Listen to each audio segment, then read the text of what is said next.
Саламатсыздар ма, құрметті оқушылар? Бүгін біз алгебра 8 сынып 1-159 есепті шығарамыз. Бұл жерде өрнекті ықшамдау қажет. Көбейткішке жіктеу керек екен. Енді 7-ні біз не деп жазуға болады?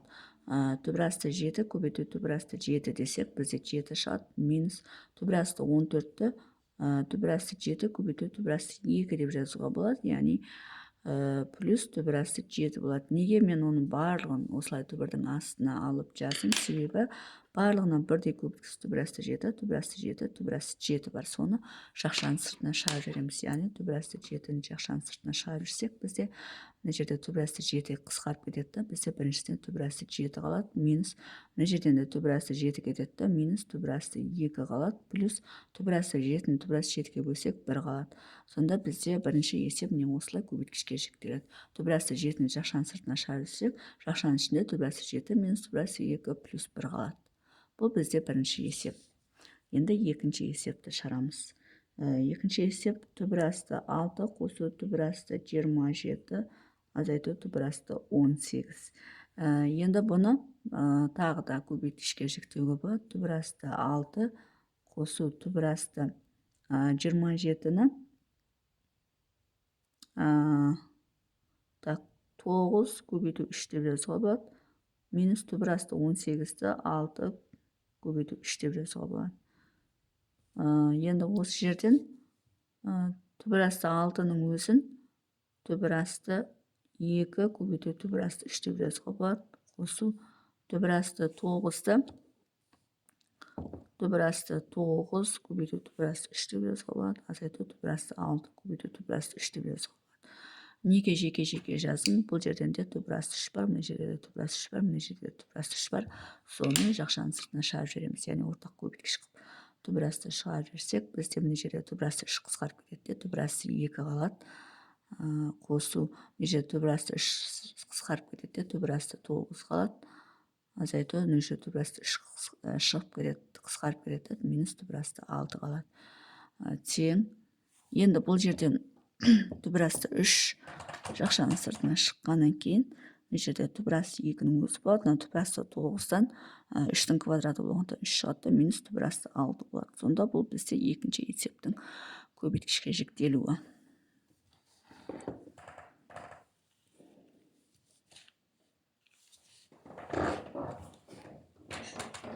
Енді үшінші есепті шығарамыз.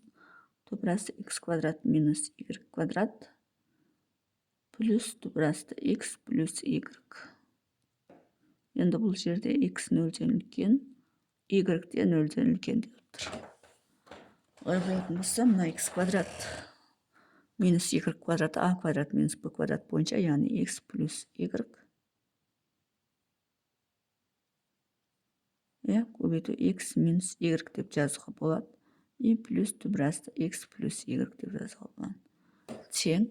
Енді осы жерден мына жерде түбірасты x плюс y бар, мына жерде де түбірасты x плюс y бар. Соны жақшаның сыртына шығарып жіберуге болады.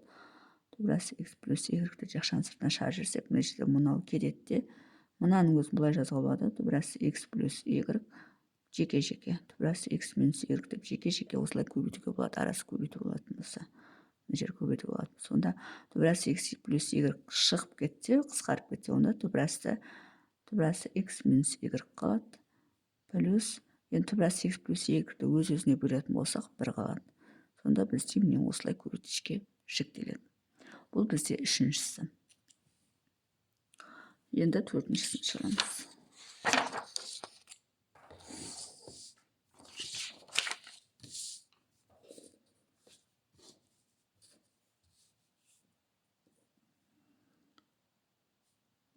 Түбірасты AB қосу AC бөлінген түбірасты b квадрат плюс bc.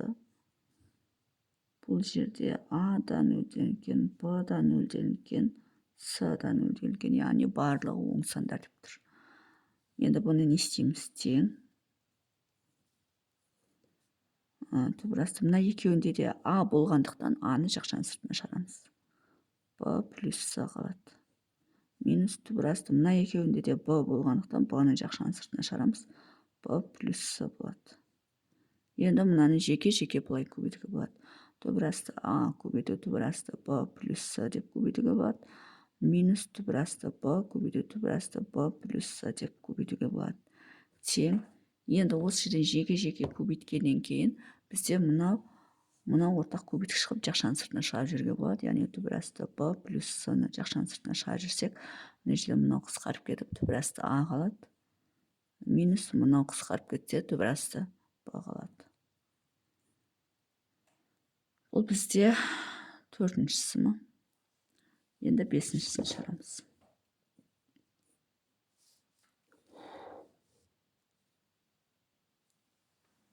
Бесіншісі 2 плюс y түбір асты x минус 2 түбір асты x y минус түбір асты y.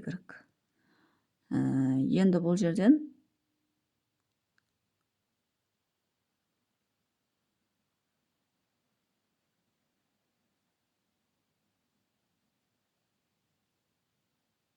несеге болады.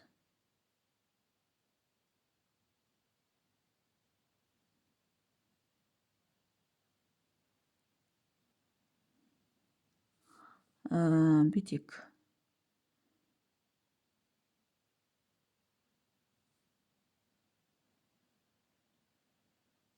Мына жерден 2-ні шығарып жүрсек, бір азайту түбір асты x y қалады. Мына жерден түбір асты y шығарып жүрсек, минус түбір асты y шығарып жүрсек, бір азайту түбір асты x y қалады. Енді мынаны бүйтіп жазуға болады. Так, бірінші жіктеп алайық. 2 минус 2 түбір асты x y. Енді мынаны жазайық. Мұны түбір асты y-ті түбір асты y-ті түбір асты y көбейту түбір асты x деп жазуға болады. Минус түбір асты y. Тең. Енді осы жерден мына екеуін жіктейік, сосын мына екеуін жіктейміз. Мына екеуінің ортақ көбейткіш 2 бар, соны жақшаның сыртына шығарамыз. 2-ні жақшаның сыртына шығарсақ, бізде 1 қалады. 2-ні 2-ге бөлсек, мына жерде x келіп қалса, минус түбір асты x y қалады. Енді мына жерден түбір асты y бар, мына жерде де түбір асты y бар, соны минусын шығарамыз. Минус түбір асты y шығарамыз. Минус түбір асты y өз-өзіне бөлетін болсақ 1 болады. Мынаның түбір асты y бар, минус бар, и мына жерде минус түбір асты x y болады. Неге минус шығардым? Себебі мына екі жақша бірдей болу керек. Енді осы жерден мынау бізде бар, мына көбейткіште бар, соны екеуін жақшаның сыртына шығарып жібереміз. Яғни 1 минус түбір асты x y жақшаның сыртына шығарып жүрсек, онда мына жерден 2 қалады, минус мына жерден түбір асты y қалады. Мына жақшаға ала салайық. Сонда бізде осылай шектеледі. Бұл бізде бесіншісі.